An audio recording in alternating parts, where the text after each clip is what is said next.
Hello friends, ओम श्री गणेशाय नमः। जय श्री कृष्ण। आप सभी का स्वागत है आपके अपने यूट्यूब चैनल पर।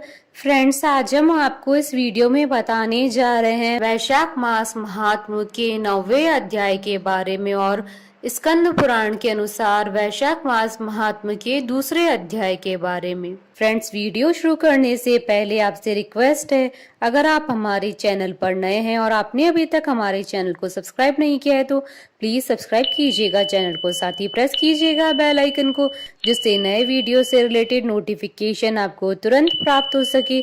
और वीडियो पसंद आने पर वीडियो को लाइक और शेयर जरूर कीजिएगा ताकि सभी भक्तों को इस वीडियो का लाभ प्राप्त हो सके। और कमेंट बॉक्स में जय श्री कृष्ण जरूर लिखिएगा।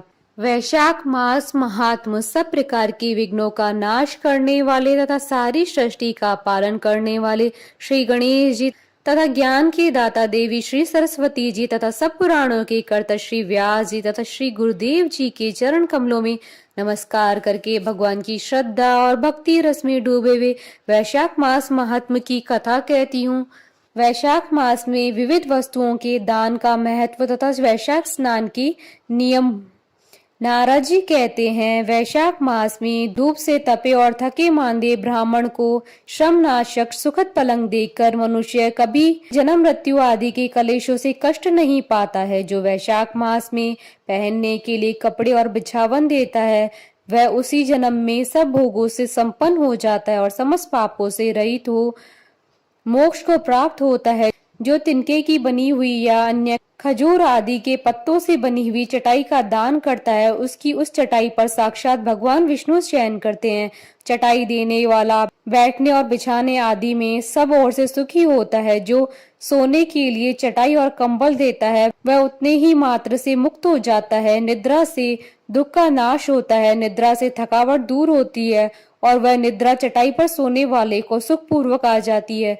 धूप से कष्ट पाए हुए श्रेष्ठ ब्राह्मण को सूक्ष्मतर वस्त्र दान करता है वह पूर्ण आयु और परम लोक में उत्तम गति को पाता है। जो पुरुष ब्राह्मण को फूल और रोली देता है वह लौकिक भोगों का भोग करके मोक्ष को प्राप्त होता है। जो खस कुश और जल से वासित चंदन देता है वह सब भोगों में देवताओं की सहायता पाता है तथा उसके पाप और दुख हानि होकर परमानंद की प्राप्ति होती है। वैशाख मास के धर्म को जानने वाले जो पुरुष गुरोचन और कस्तूरिका का दान करता है वह तीनों पापों से मुक्त होकर परम शांति को प्राप्त होता है।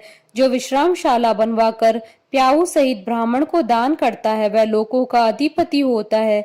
जो सड़क के किनारे बगीचा, पोखर, कुआं और मंडप बनवाता है वह धर्मात्मा है। उसे पुत्रों की क्या आवश्यकता है। उत्तम शास्त्र का श्रवण, तीर्थ यात्रा, सत्संग, जल दान, अन्न दान, पीपल का वृक्ष लगाना तथा पुत्र, इन सातों को विज्ञ पुरुष संतान मानते हैं। जो वैशाख मास में ताप नाशक तक्र दान करता है वह इस पृथ्वी पर विद्वान और धनवान होता है। धूप के समय मट्ठे के समान कोई दान नहीं है, इसलिए रास्ते में थके मांदे ब्राह्मण को मट्ठा देना चाहिए। जो वैशाख में धूप की शांति के लिए दही और खांड का दान करता है तथा विष्णु प्रिय वैशाख मास में जो स्वच्छ चावल देता है वह पूर्ण आयु और संपूर्ण यज्ञों का फल पाता है। जो पुरुष ब्राह्मण के लिए गोघृत अर्पण करता है वह अश्वमेध यज्ञ का फल पाकर विष्णु लोक में आनंद का अनुभव करता है। जो दिन के ताप की शांति के लिए सायंकाल में ब्राह्मण को ऊख दान करता है उसको अक्षय पुण्य प्राप्त होता है। जो वैशाख मास में शाम को ब्राह्मण के लिए फल और शरबत देता है उसे उसके पितरों को निश्चय ही अमृत पान का अवसर मिलता है। जो वैशाख के महीने में पके हुए आम के फल के साथ शरबत देता है उसके सारे पाप निश्चय ही नष्ट हो जाते हैं। जो वैशाख की अमावस्या को पितरों के उद्देश्य से कस्तूरी, कपूर, बेला और खस की सुगंध से वासित शरबत से भरा हुआ घड़ा दान करता है वह 96 घड़ा दान करने का पुण्य प्राप्त करता है। वैशाख में तेल लगाना, दिन में सोना, कांसे के पात्र में भोजन करना, खाट पर सोना, घर में नहाना, निषिद्ध पदार्थ खाना, दोबारा भोजन करना, रात में खाना, ये 8 बातें त्याग देनी चाहिए। जो वैशाख में व्रत का पालन करने वाला पुरुष पद्म पत्ते में भोजन करता है वह सब पापों से मुक्त हो विष्णु लोक में जाता है। जो विष्णु भक्त पुरुष वैशाख मास में नदी में स्नान करता है वह 3 जन्मों के पापों से निश्चय ही मुक्त हो जाता है। जो प्रातःकाल सूर्योदय के समय किसी समुद्र गामनी नदी में वैशाख स्नान करता है वह सातों जन्मों के पाप से तत्काल छूट जाता है। जो मनुष्य 7 गंगाओं में से किसी में भी उस काल में स्नान करता है वह करोड़ों जन्मों से उपार्जित किए हुए पाप से भी निस्संदेह मुक्त हो जाता है। जानवी अर्थात गंगा, वृद्ध गंगा, गोदावरी, कालिंदी अर्थात यमुना, सरस्वती, कावेरी, नर्मदा और वेणी ये 7 गंगाएं कही गई हैं। वैशाख मास आने पर जो प्रातः काल बावड़ियों में स्नान करता है उसके महापातकों का नाश हो जाता है। कंद, मूल, फल, शाक, नमक, गुड़, बेर, पत्र, जल और तक्र जो वैशाख में दिया जाता है वह सब अक्षय होता है। ब्रह्मा आदि देवता भी बिना दिए वे कोई वस्तु नहीं पाते हैं। जो दान से हीन है वह निर्धन होता है। अतः सुख की इच्छा रखने वाले पुरुष को वैशाख मास में अवश्य दान करना चाहिए। सूर्य देव की मेष राशि में स्थित होने पर भगवान विष्णु के उद्देश्य से अवश्य प्रातः काल स्नान करके भगवान विष्णु जी की पूजा करनी चाहिए।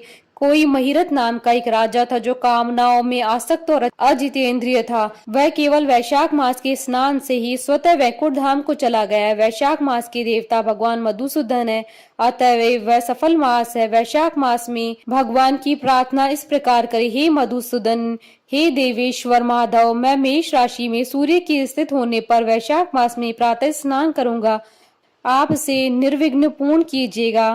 तत्पश्चात अर्घ्य देते समय इस प्रकार कहें, सूर्य की मेष राशि में स्थित रहते हुए वैशाख मास में प्रातः स्नान के नियम में संलग्न होकर मैं आपको अर्घ्य देता हूँ, मधुसूदन इसे ग्रहण कीजिए। इस प्रकार अर्घ्य समर्पण करके स्नान करें, फिर वस्त्रों को पहनकर संध्या तर्पण आदि सब कर्मों को पूरा करके वैशाख मास में विकसित होने वाले पुष्पों से भगवान विष्णु जी की पूजा करें।